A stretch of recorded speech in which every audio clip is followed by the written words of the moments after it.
Hey guys, Nick here again from Quick Tech, and over the past few weeks I've been testing out these ANC headphones from the company MixCder, and these are the ANC E9 over-ear headphones, priced at around $80. Now at this price they fall between a budget and a premium pair of active noise cancelling headphones. So let's see how they stack up against the competition. Stay tuned. So the unboxing is pretty straightforward. Inside you get a soft shell case which holds the headphones, a 3.5mm cable, a micro USB cable for charging, sorry no USB-C to be had here, an airplane adapter since you'll most likely want to take these on your next flight, and some paperwork. Immediately you'll notice these headphones stand out from the crowd with their spun metal design on the ear cups, very much resembling an Asus ZenBook or other piece of premium tech. Continuing on with the build quality, these feel light in the hand, coming at around 255 grams, putting them right there with the competition of Bose and Sony. Everything else is unapologetically plastic with the exception of the metal hinge, which is numbered, allowing you to get the perfect fit on each ear every time. Branding overall is minimum and reduced to the subtle MixCder logo on each ear cup. Once on your head, these cans feel super secure and tight, allowing you to rock out without much worry of them falling off.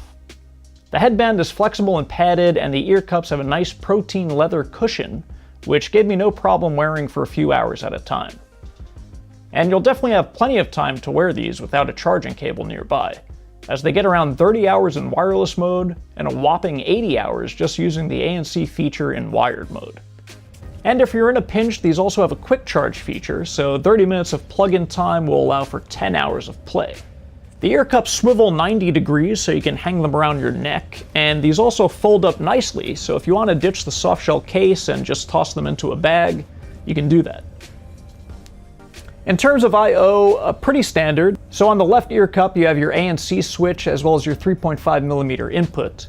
The right ear is where you'll get the usual audio up and down, the microphone for calls, the micro USB charging port, and the power button. Now let's talk about sound quality. These are a great sounding pair of headphones right out of the box. Crisp highs, clear bright mids with a decent bassy roll to finish things off. This is a nice enjoyable sound, and these work great for alt rock and other genres. They also get plenty loud thanks to the 40mm drivers contained in each ear. The soundstage is quite wide. For instance, I was able to get great separation when it came to drums and rock songs, with each piece of the kit having room to breathe in different channels. If you plan on watching videos, the good news is there is no noticeable lag while watching, which is a feature that makes or breaks many headphones in this price range. So you'll be able to catch up on your favorite shows, podcasts, and movies while paired to your MacBook or phone while traveling. Due to the over-ear design, you already get a bit of sound isolation while listening to your tunes. However, once you slide on the ANC, sound becomes amplified, and dare I say a bit tinny, with a noticeable increase in the higher frequencies with a sacrifice of the lower end. Yes, Bose these are not, but at $79, these are a decent low to mid-range option.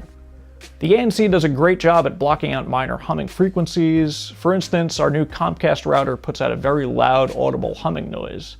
And once the ANC is turned on, the sound I've been living with for a few months completely vanishes. Where the E9s stumble a bit is when it comes to blocking out louder decibel levels. However, the hum of a plane, subway, or car should be greatly reduced. Albeit not 100%, but you should be able to tolerate it, especially if you're playing music at the same time.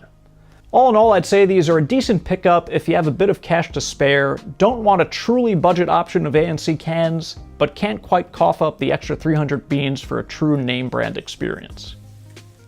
Okay, so that about wraps this one up for me. If you like what you saw, please hit that like button. It lets YouTube know that my channel is somewhat legit. And also be sure to subscribe to join the Quick Tech Squidod and never miss an update. Also, I'll be hanging out in the comments for a while, so if you're feeling salty, drop me a line, and I'll see you in the next one.